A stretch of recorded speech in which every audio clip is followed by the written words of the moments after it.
यहाँ पे मैक्सिमम लोग तुक्का मारते हैं और ये वो सेक्शन है दोस्तों जहां पे एसएससी डेफिनेटली खेल करेगी। तो ये दोनों जो सेक्शन है ये डिजर्व करता है आपका थोड़ा special effort. Hello everyone, SSC CGL 2022 का जो टीयर 2 का पेपर है उसमें 390 मार्क्स में से 135 मार्क्स का इंग्लिश पूछा जाना है। यानी कि ये तय बात है कि अगर आप अपना सिलेक्शन एश्योर करना चाहते हैं तो आपको इंग्लिश में काफ़ी अच्छी पकड़ बनानी होगी, काफ़ी अच्छा स्कोर बनाना पड़ेगा। उसके लिए आपको थोड़ा सा रिसर्च करना पड़ेगा कि इंग्लिश में कैसे क्वेश्चन हम लोग एक्सपेक्ट कर सकते हैं और इसी के बारे में आज हम लोग कुछ बात करेंगे। तो बिना देर किए शुरू करते हैं इस वीडियो को। अब दोस्तों इंग्लिश में आएंगे 45 क्वेश्चन, एक क्वेश्चन होगा 3 मार्क्स का, टोटल 135 मार्क्स। एक क्वेश्चन अगर 3 मार्क्स का पूछा जा रहा है मतलब डेफिनेटली जो घिसे पिटे क्वेश्चन पूछता था एसएससी टीयर 2 में वो अब कट आउट कर देगा। ये काफी हद तक हम लोग एक्सपेक्ट कर सकते हैं, ठीक है।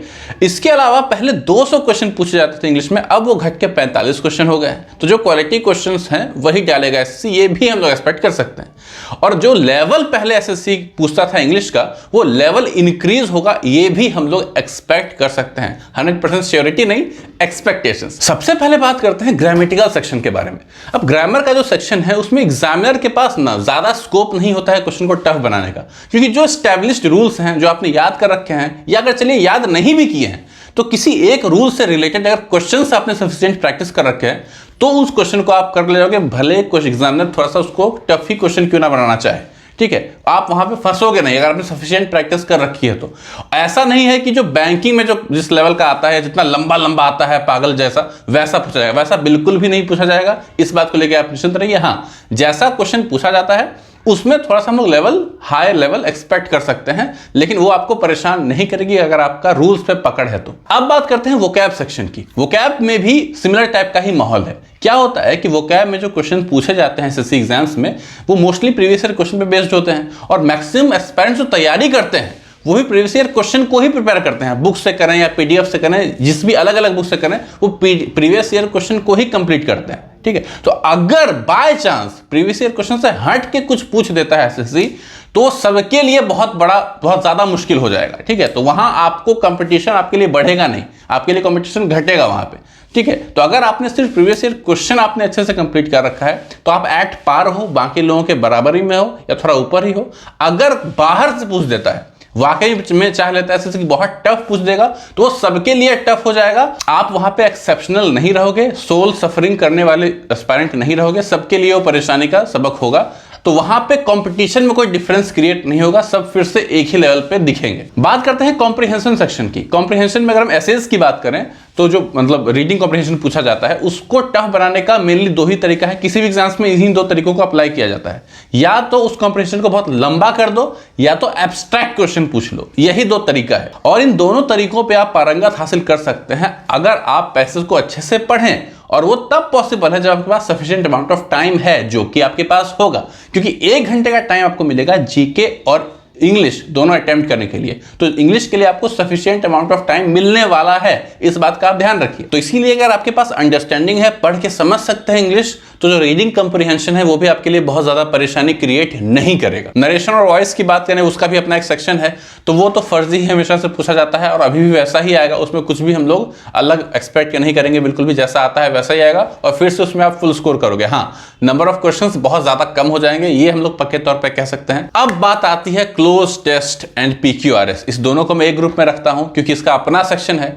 और ये वो सेक्शन है दोस्तों जहां पे एसएससी डेफिनेटली खेल करेगी, ठीक है। इस बात का आप ध्यान रखिएगा। ये सेक्शन डेफिनेट हमेशा से विद्यार्थियों को ये सेक्शन परेशान करता हुआ आया है इन जनरल, और अब अगर एसएससी चाहे क्वेश्चन को टफ बनाने का तो इन दोनों सेक्शन में उसको मैक्सिमम स्कोप भी मिलता है, ठीक है। तो इसीलिए इन दोनों सेक्शन में आप एक्सपेक्ट कर सकते हैं क्वेश्चन टफ आएगा और शायद कई लोगों से, कुछ लोगों से हो जिनका इंग्लिश अच्छा है और उन लोगों से ना हो पाए जिनका इंग्लिश बहुत अच्छा नहीं है। तो ये दोनों जो सेक्शन है ये डिजर्व करता है आपका थोड़ा special effort. Previous year question अगर आप करते हैं सिर्फ इन दोनों के, सिर्फ सॉल्व करते हो तो ना आपका एक अधूरा ज्ञान आप अर्जित कर रहे हो, वहां से आपका कंप्लीट आपका जो प्रिपरेशन होता है वो नहीं हो पाता है, ठीक है। क्योंकि इन दोनों चीज में क्या होता है, नहीं सिर्फ नॉलेज काफी नहीं है। मान लीजिए कि एक ब्लैंक है, वहां पे कौन सा वर्ड आएगा, अब 4 ऑप्शंस हैं, ऐसा आप पक्के तौर पे नहीं कह सकते कि ये सी नंबर ऑप्शन सही होगा, क्योंकि आपको प्रॉपर जस्टिफिकेशन चाहिए कि ए बी और डी क्यों नहीं होगा, ये भी आपको पता होना चाहिए, ठीक है। यहां पे मैक्सिमम लोग तुक्का मारते हैं, क्लोज टेस्ट और पीक्यूआरएस में मैक्सिमम लोग तुक्का मारते हैं। क्योंकि अगर नहीं तुक्का मारेंगे तो 10 में से 6 क्वेश्चन के छूट ही जाएंगे। न्यूज़पेपर रीडिंग करने से डेफिनेटली ये दोनों सेक्शन इंप्रूव होता है, ये मैं हमेशा से रिकमेंड करता हुआ आया हूं, लेकिन वो एक लॉन्ग प्रोसेस है। अभी अगर 1-2 महीने में अगर इंप्रूव करना चाहते हैं दोनों सेक्शन को, तो ये 2 बुक्स हैं दोस्तों मेरे पास, क्लोज टेस्ट और PQRS के लिए स्पेशल, ठीक है। इन दोनों बुक में इतना कमाल एक चीज किया गया है, पहले तो आपको एक थ्योरी दी गई है कि PQRS और पैरा जंबल और क्लोज टेस्ट को सॉल्व कैसे करते हैं, एक थ्योरी। उसके बाद एक सेट ऑफ वर्ड्स इनको दिया हुआ है, उन सेट ऑफ वर्ड्स को अगर आप याद कर लेते हैं और कहीं भी आपको क्लोज टेस्ट में या पैरा जंबल में आपको दिख जाएगा वो सेट ऑफ वर्ड्स, तो आंख बंद करके आप वहां पे टिक कर सकते हैं, यहाँ पे ये वर्ड मिसिंग है, यहाँ पे ये वर्ड फिल्ड होगा, आप मार्क करके आगे निकल जाओ, आपको स्टेटमेंट पढ़ने की भी जरूरत नहीं पड़ेगी। उसके बाद मेन चीज है कि अभी तक क्लोज टेस्ट और PQRS से क्वेश्चन जितने ही पूछे गए हैं SSC CGL के पेपर में, स्पेशली CPO में भी, उसका सिर्फ सॉल्यूशन नहीं है, डिटेल्ड एनालिसिस है कि ऑप्शन नंबर C ही क्यों हुआ, A, B और D क्यों नहीं हुआ। तो सही में अगर आप एफर्ट करना चाहते हैं इंग्लिश में तो इन दोनों सेक्शन पे कीजिए, क्योंकि इन दोनों के सेक्शन में सबसे ज्यादा स्कोप है SSC के पास क्वेश्चन टफ बनाने का। इन दोनों सेक्शन में जो हम तुक्का मारने का एक टेंडेंसी डेवलप कर लेते हैं वो खत्म होगा अगर आप इस बुक से प्रिपेयर करते हैं तो। पूरा मत खत्म कीजिए, लेकिन कुछ एक्सरसाइज भी अगर आप कर लेते हैं ना, काफी क्लैरिटी दिमाग में आएगी। जेन्युइनली अच्छी बुक्स है, नहीं तो मैं आपको रेकमेंड नहीं करता। तो इन बुक्स का लिंक आपको नीचे डिस्क्रिप्शन बॉक्स में मिल जाएगा, वहां से आप ले सकते हैं। इसके अलावा एक और बुक है वर्ड पावर के लिए, अगर आप कोई और बुक फॉलो कर रहे हैं वर्ड पावर के लिए, वोकैब के लिए, तो फिर आपको ये लेने की जरूरत नहीं है। लेकिन अगर नहीं कर रहे हैं तो ये बुक भी बहुत अच्छी है। रूट वर्ड्स के हेल्प से आपको याद करवाया जाता है, इसमें वर्ड्स काफी सारे नए वर्ड्स भी एडेड है, काफी सारे प्रीवियस ईयर क्वेश्चन भी इसमें एडेड है। तो इन सारे बुक्स का लिंक आपको नीचे डिस्क्रिप्शन बॉक्स में मिल जाएगा, वहां जाके आप ले सकते हैं। अच्छा, इंग्लिश में क्या है ना दोस्तों कि मॉक टेस्ट का वैसे तो बहुत इंपॉर्टेंस है, लेकिन इंग्लिश में मॉक टेस्ट आपको बहुत ज्यादा हेल्प नहीं करता है, क्योंकि मॉक टेस्ट का एक जो सबसे बड़ा फायदा मैं मानता हूं वो है टाइम मैनेजमेंट। ठीक है, आपका टाइम मैनेजमेंट वो इंप्रूव करता है। ठीक है, इंग्लिश एक ऐसा सब्जेक्ट है इसमें टाइम का मैनेजमेंट करने की बहुत ज्यादा जरूरत नहीं पड़ती है। मैक्सिमम केस में ऐसा देखा गया है कि 2 घंटे अगर पेपर हुआ करता था पहले टीयर 2 में, तो उसमें से 15-20 मिनट बच जाना बहुत ही आम बात हुआ करती थी। कई लोगों का आधा घंटा से भी ज्यादा टाइम बच जाया करता था। ठीक है, तो इसीलिए मॉक टेस्ट पे थोड़ा कम भी ध्यान दो आप, इंग्लिश में तो कोई दिक्कत नहीं है।